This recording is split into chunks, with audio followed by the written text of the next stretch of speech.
Everybody, welcome to the latest episode of FieldCast, LandOpt's podcast, where we take you out into the field to meet some of the best landscape contractors and experts in the field. And today's guest is Chris Schlieder from American Gardens, Chicago area, longtime LandOpt member. Chris, welcome. We're happy to have you here today. Thank you so much, Brad. I'm happy to be here. Yeah. Tell us a little bit about American Gardens. How long have you been in business? Kind of what's the scope of your work? Well, we were started in 1991, primarily as a landscape architecture firm. Quickly integrated thereafter to a full-service design, build, maintenance firm. Our tagline is creativity, craftsmanship, care, creativity in the design, craftsmanship in the deliverable, and care in the maintenance. And how big of a business typically? How many employees, at least peak season? Peak season, we're knocking on the door of about 50 employees. When you can get them, right? Such it is, yes. Describe a typical American Gardens project. You mentioned high-end residential, but take us through what a great project of yours might be like. Well, typically our jobs are coming to us as referrals from happy existing clients. Typically they're coming to us and they're looking, either they have a new home or they bought a home that they want to just completely redo the landscaping and create a space that is entirely their own. Everything from outdoor kitchens, patios, pergolas, pools, surrounds, you name it. If it's outdoor living, it's something that we do. One of the focal points of this podcast is to share advice, lessons learned with contractors who may not yet be at the size and scope of an American Gardens, but just thinking back over what has made American Gardens successful. What's your top takeaway? What's most important, do you think, to contractors who want to grow their business and be more successful? Well, I would say tracking your work and planning for your future. It's one thing that LandOpt has really taught us, was everything from strategic planning to marketing strategy to financial planning. We plan our work, we set goals, and then we work our plan. Was there a time in your company's history where you didn't take that kind of strategic planning approach? Absolutely. We found ourselves wearing far too many hats. We found ourselves working way too hard for far too little money. So take us through the planning process that you use at a high level. What is it, an annual process? Is it something that you track over the course of the year? Well, absolutely. So we are reviewing a strategic plan that we create, and it's kind of a long-term vision, but we're reviewing it every year just to make sure that we're on track. We engage in financial planning every fall.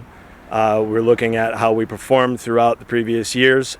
That's plural. So not just the previous year and using that as a benchmark. We're benchmarking several years, sometimes on rolling averages as well, and looking forward and saying, okay, well, this is what we think that we can achieve next year, and what is it going to take to do it? Now, to a maybe smaller contracting firm, that sounds like a lot of work, a lot of effort, maybe some expertise that a contractor may not have. Mm-hmm. But that's really where LandOpt comes into play? Oh, absolutely. Their coaches are phenomenal from an accountability side of things, staying on task.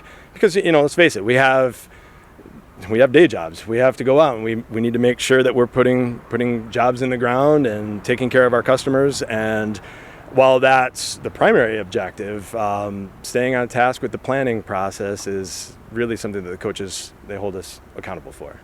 And it's a multi-month process, mm-hmm. It's a multi-week process, and by the end of the year we have something that we feel really pretty strongly about moving into the next year. Now, you've been a LandOpt member for about 14 years now? Yeah, something about that, sure. What do you see as the biggest benefit to American Gardens? Where have they helped you move to from where you were? Well, planning, number one, and scalability. I think the streamlining of an organizational chart that just coincidentally matches the organizational chart and all of the rest of the LandOpt members really helps us define roles, responsibilities, process, procedures. And then through LandOpt training and events, we're able to share best practices, stories, sometimes horror stories, sometimes success stories, with other account managers, project managers, general managers that follow the same organizational chart within other companies. And so we're able to glean a lot off them, and they're able to glean a lot off us. It's really nice. A lot of talk right now about recession. We may be in one, we may be approaching one, we may not be, but Sure.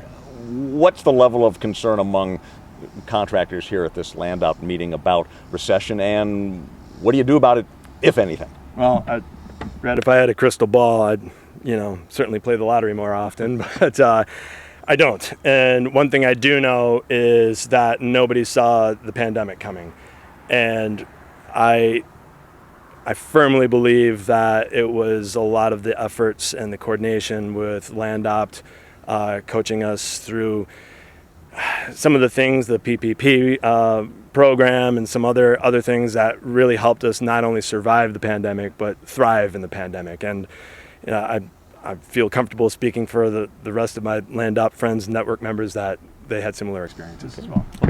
Chris Leader, thanks very much. Glad to hear that you and your business are doing so well. It sounds like you are optimistic about the future, even with the unknowns. Sure. No, my pleasure. Absolutely. All right. We'll see you on the next episode of FieldCast.